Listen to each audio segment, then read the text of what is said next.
તો સુરેન્દ્રનગરના ચુડા તાલુકાના ચચાણા ગામે તળાવમાં ડૂબી જવાથી 14 વર્ષીય કિશોરનું મોત થઈ ગયું છે। નાહવા પડેલો જય કિશન મકવાણા અચાનક ઊંડા પાણીમાં ગરકાવ થઈ ગયો હતો।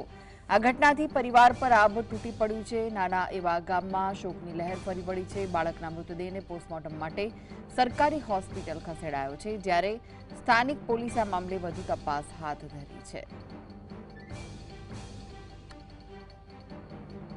તો આ વિશે વધુ માહિતી માટે જોડાઈ ગયા છે સંવાદદાતા ફઝલ। બાળકનું ડૂબી જવાથી મોત થયું છે, શું વિગત છે?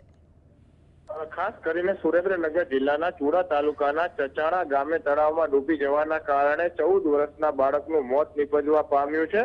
14 વર્ષનો જય કિશન મકવાણા નામનો બાળક છે, તે ગામનું જે તળાવ આવેલું છે ત્યાં નાહવા માટે પડ્યો હતો, ત્યારે અચાનક તળાવમાં જે કીચડ છે તેમાં ફસાઈ જવા પામ્યો હતો અને ડૂબી ગયો હતો અને તેનું મોત નિપજવા પામ્યું છે, જેને લઈને પરિવાર ઉપર પણ આભ ફાટી પડવા પામ્યું છે। જો કે ગ્રામજનો અને આજુબાજુના સ્થાનિક તરવૈયાઓની ટીમની મદદથી જે આ જય કિશન નામના 14 વર્ષના બાળકનો મૃતદેહ છે તે તળાવમાંથી બહાર કાઢવામાં આવ્યો છે।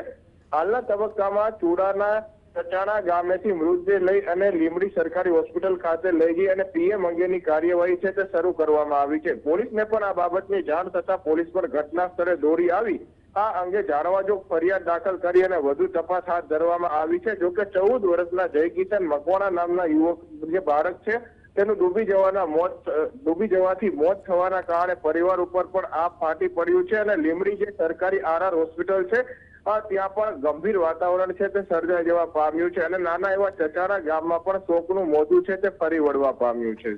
જી આભાર માહિતી આપવા માટે ફઝલ।